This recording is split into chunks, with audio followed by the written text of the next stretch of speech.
So hello and welcome to this special interview. It is truly an honor to be here today with our esteemed headmaster, Mrs. Hassall.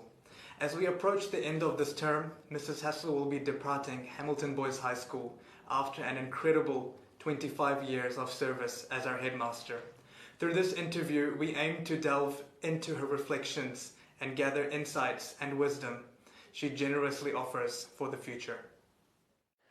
So, Mrs. Hassall, my first question to you today is, what initially drew you to education and to this school in particular? That's a wonderful question. I grew up in Scotland until I was 12 years old and then came to New Zealand with my family, my parents and my brother and I. We came out here for a better quality of life and for a better education for myself and my brother. And right from when I started high school at Manurewa High School, which is my secondary school, it was quite a rough school, and I think that the teachers who were there made a genuine effort to make my life easier and make my life better. So I was entranced by that difference they could make, and it appealed to me. Also come from a generation where women in my generation tended to go either into teaching or nursing if they wanted a career where they could carry on, and so I chose to go teaching, and nice. It's something I've never regretted, and I think the reason I became a teacher was because of the wonderful teachers that I had at a school which wasn't really a very wonderful school at the time. Very nice. So you were inspired by your teachers? I was inspired by some of the teachers. Yes, I had a fantastic English teacher. His name was Mr. Brown. I pay credit to him. He was wonderful. He went on to be headmaster of the school. Wow. And he taught me how to love English, and it was because of his passion as a teacher. And I thought I'd like to be able to do that for other people. And I also thought I'd get lots of joy from being a teacher, and I have. Yes. So that's really why I became a teacher. Beautiful. Very nice. Very nice. Ms. Hassall, how have you seen the school evolve during your time here? Well, I've been here for 40 years, so I was a teacher here before I became headmaster. So in my time when I first started teaching here, there were 800 students, 800 boys, and it was a much smaller school. And so it's evolved in terms of size.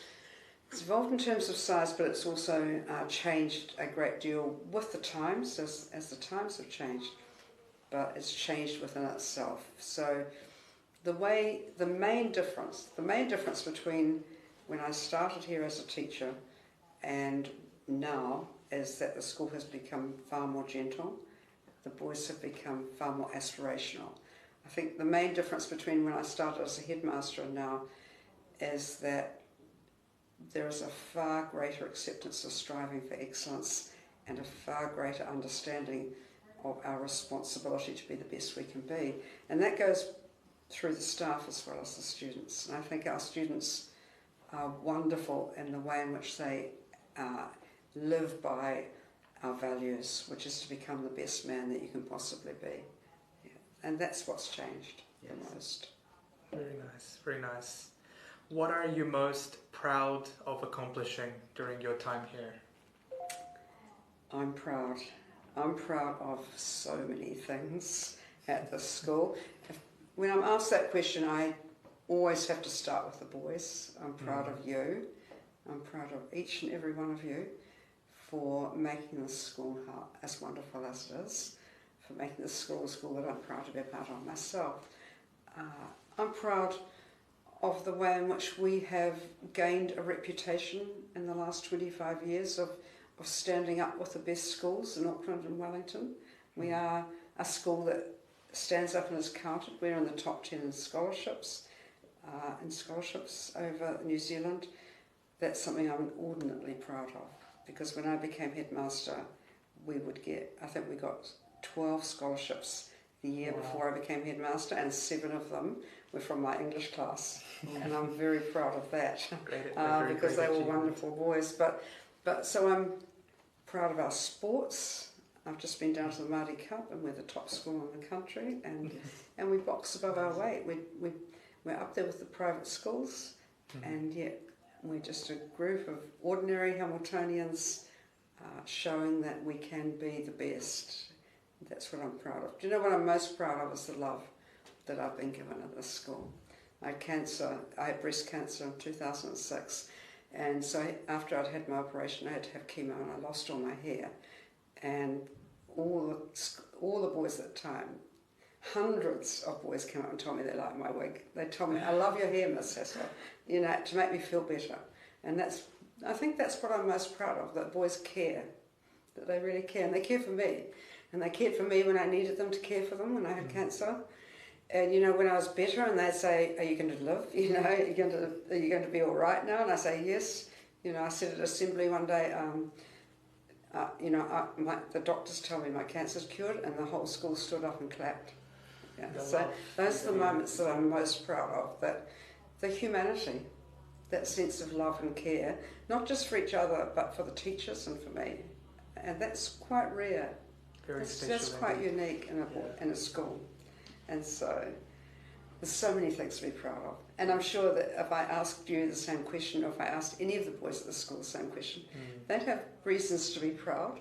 Definitely. And that in itself is something to be proud of. Yeah, yes, yeah. Definitely. Yeah. Can you speak to any specific initiatives that you've implemented in our school? There's many changes that have happened in 25 years, and some of them have been nationally led changes. I think the initiatives that have meant the most to me are the wellbeing initiatives, where we have had we have had a strategic approach to improving students' lives in terms of those students who are different, or those students who have a greater need. Yep. I'm proud of things like the Rainbow Club, the young men who are able to be different and be proud of being different. I'm just proud of the way in which we don't see fights in the school, yes. That physical violence is something that's become rare. The fact that the school has become so diverse in terms of our ethnicity, and that is just an absolute strength of the school. Yeah.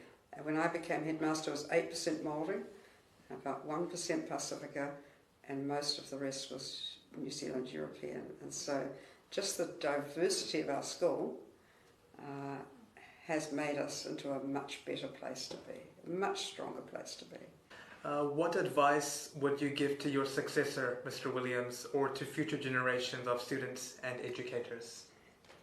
Mr. Williams has had my advice already. I've told him my advice. I know Mr. Williams because he taught here for 4 years, 3 or 4 years, at the early 2011-12 time. So I know him well. So what advice would I give Mr. Williams? I would tell him that the most important thing to cherish is that sense of love, that sense of care that we have nurtured in our school. I have every confidence that he will, but you wouldn't want to lose it, because it's what makes Hamilton Boys High School special. And we're not perfect. Hamilton Boys is not perfect. Boys still get hurt by other boys, by teachers sometimes, and they still don't feel as though they belong every minute of every day, and we still have young men who don't feel as though they belong. But the culture here is that we're trying to create a world where people feel as though they belong. That's what he needs to maintain and cherish. And all the other things come from that. As soon as you belong, you work harder for the school, you work harder for yourself, you work hard to succeed in the classroom, you work hard for your team because you love the other members of your team. You work hard in the Leo Club because you know that you're doing it for the school and to make people's lives better. All that comes from the original sense of crafting a world of love. And how do you do that? How would I say Mr. Williams should do it? Talk about it. Talk about arete, talk about love. Even though I know that you people aren't really listening to me at assemblies, I'd say it because sometimes it just sinks in through repetition, and it becomes the norm. People accept that that's how it should be because that's what we value.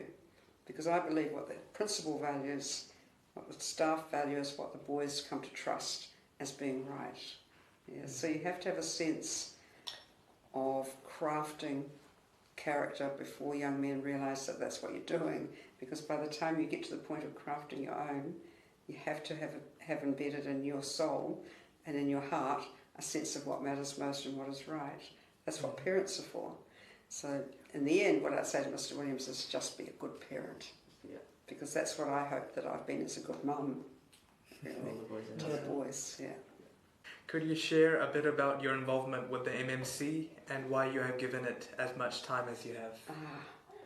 Well, if I was being flippant, I'd say that Ms. Shah doesn't let us get away with not coming along to MMC, because when Ms. Shah says do this, everybody jumps, because she's such a wonderful person. Yeah. But the real reason we established MMC in the first place was because there was a perceived need that the mantra I have, that it is the right of every student when he comes to Hamilton Boys High School to see himself in the mirror of the school, that there were refugees and former refugees who didn't see themselves in the mirror because there's no place for them. There was no place where they could feel that their hearts sat. And so there was a need for MMC. First of all, even before it was a homework centre, just for a place for boys to go, to be together. So it's bringing them together so that they could be a family within our family. And then Ms. Shah said, well, I'll look after the boys, and we didn't call it MMC, it was just the homework centre for refugee students. So, and it wasn't so much even for the homework, it was just for them to have every week, once a week, to come and have some orange juice and a biscuit. You know, it was that sense of family togetherness, and it's just grown out of that. And so right from the start I've felt passionate about it.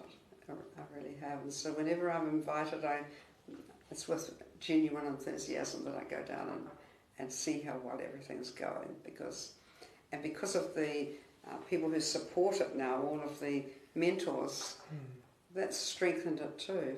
Yeah. Because you too are a family within a family, really, of people who are there to offer service. It's the same as the Leo Club.